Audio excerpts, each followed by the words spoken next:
Hello students, so welcome back to my YouTube channel.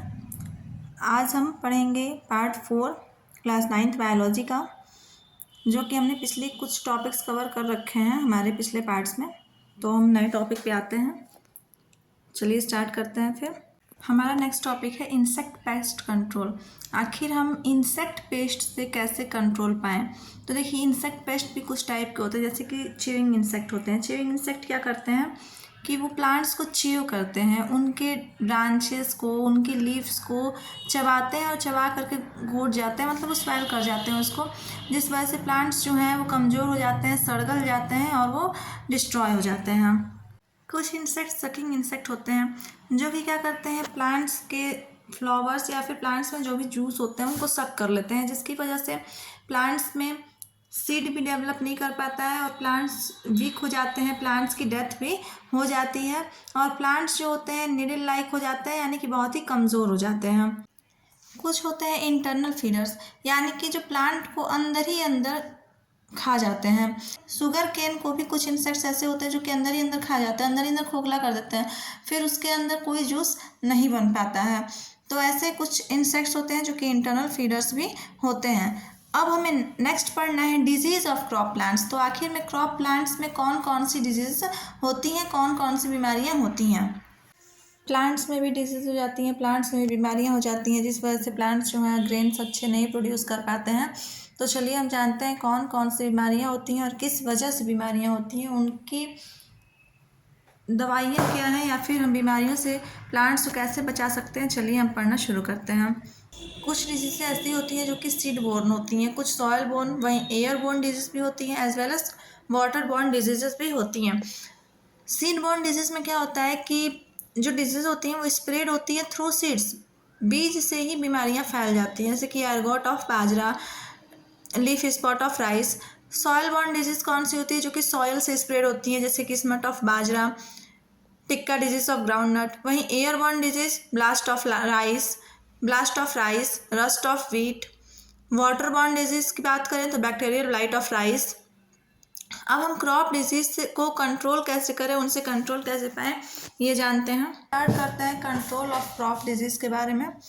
यहाँ पे एक टेबल दिया हुआ है जिसमें मेंशन है नेम ऑफ क्रॉप, उनकी डिजीजेस, पाइथोजन यानी कि किस चीज़ से वो डिजीज़ होती हैं, सिम्टम्स की डिजीज़ होती हैं तो उनमें क्या क्या सिम्टम्स होते हैं, और डिजीज़ पे कंट्रोल कैसे पाएँ वो भी यहाँ पे मेंशन है। मोस्ट ऑफ द डिजीज़ जो होती हैं प्लांट्स की वो फंगस से ही होती हैं। चलिए, तो हमारा नेक्स्ट टॉपिक है स्टोरेज ऑफ ग्रेन्स। देखिए, कुछ क्रॉप्स ऐसी होती हैं जो कि ईयरली क्रॉप होती हैं, यानी कि साल में सिर्फ एक ही बार कल्टीवेट की जाती हैं। तो उन क्रॉप्स को, उन ग्रेन्स को हमें पूरे साल के लिए स्टोर करके रखना पड़ता है। तो आखिर हम उसे कैसे रखेंगे स्टोर करके, कहीं पर भी हम रख नहीं सकते, क्योंकि वाटर, ह्यूमस, टेम्परेचर सब कुछ चेंज होता है, जिसकी वजह से जो ग्रेन्स हैं वो ख़राब हो सकती हैं।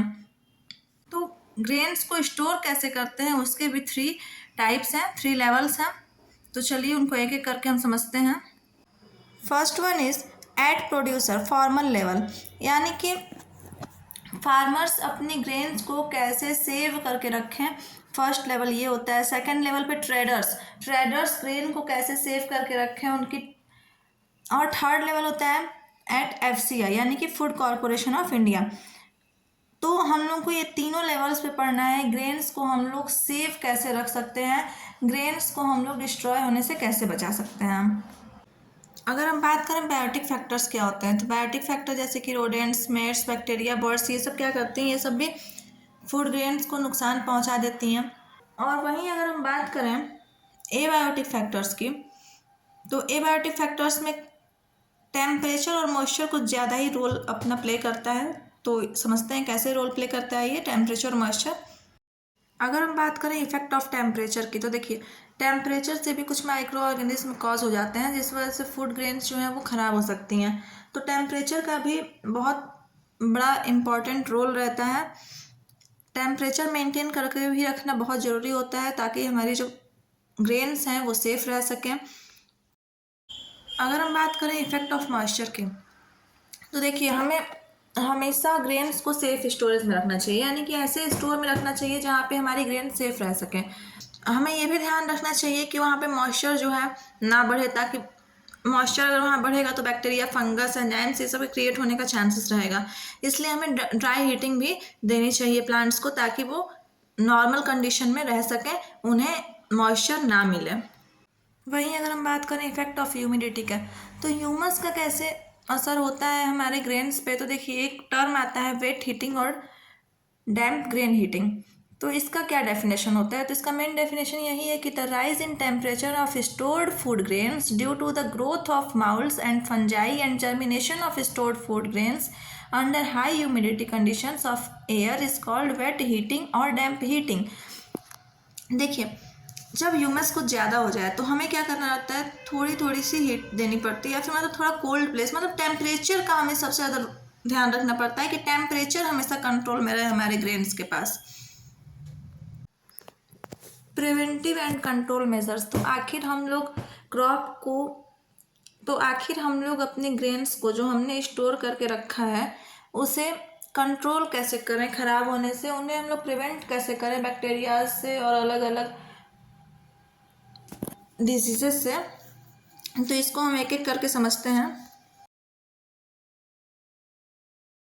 First one is drawing. Drawing क्या होता है, जैसे कि हमें टाइम टू टाइम अपने ग्रेन्स को निकाल करके जो हमने स्टोर करके रखे हैं उन्हें हमें टाइम टू टाइम धूप में थोड़ा बहुत डालना चाहिए, जिससे कि क्या हो सके कि ग्रेन्स जो है हमारे वो सेफ रह सकें। और at the time of harvesting उन्हें अच्छे से हमें ड्राई कर लेना चाहिए, ड्राई करने के बाद ही उन्हें स्टोर करना चाहिए। नेक्स्ट प्रोसेस होती है क्लीनिंग। देखिए हमें ग्रेन्स को स्टोर करने से पहले उसी क्लीनिंग पे ध्यान देना पड़ता है, कहीं कोई ऐसा उसमें पेस्ट तो नहीं है या फिर कहीं वीड्स तो नहीं है जो कि ग्रेन्स को हमारे नुकसान कर सकें। और सेफ़ एंड प्रॉपर स्टोरेज, हमें ये भी ध्यान रखना पड़ता है कि हमें सीलन से अपनी ग्रेन्स को बचानी होती है। हमें अपनी ग्रेन्स को उसी जगह पे उसी रूम में स्टोर करना होता है जहाँ पे कि डायरेक्ट सनलाइट भी ना आए, इनफैक्ट पानी वगैरह भी वहाँ पे ना आए, जिससे कि हमारी ग्रेन्स जो हैं वो स्टोर होकर अच्छे से रह सकें। अगर हम बात करें केमिकल कंट्रोल की, तो हमें अपने ग्रेन्स पे हमेशा स्प्रे करवाने चाहिए केमिकल्स को, जिससे कि उनमें पेस्ट, वीड्स, फंगस, बैक्टीरिया ये सब ना लगें। इनफैक्ट फ्यूमिगेशन का मतलब ये होता है कि those pesticides which can destroy insects by forming toxic fumes are called fumigants and process of their use is called fumigation. देखिए ऐसे कुछ फ्लूइड्स होते हैं जो कि डिस्ट्रॉय कर देते हैं टॉक्सिक जो भी पेस्ट रहते हैं। तो इस प्रोसेस को हम कहते हैं फ्यूमिगेशन, जिसमें हम फ्यूमिगेशन को स्प्रे करते हैं। तो स्टूडेंट्स नेक्स्ट टॉपिक जो इस चैप्टर का मेन टॉपिक है वो है एनिमल हस्बेंड्री, जो कि अब हमें स्टार्ट करना है। तो हम इस टॉपिक को बोर्डिंग करके पढ़ाएंगे। तो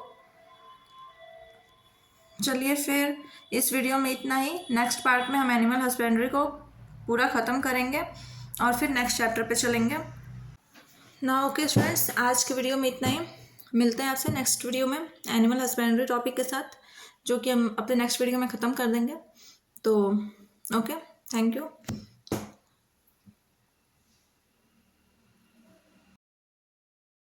कीप सपोर्टिंग एंड आप वीडियोस को शेयर करिए जो भी आपके क्लासमेट्स 9 to 12 क्लास में, और आप इस वीडियो को शेयर करिए अपने फ्रेंड्स को जो भी आपके कांटेक्ट में क्लास 9 to 12 तक के स्टूडेंट्स हैं।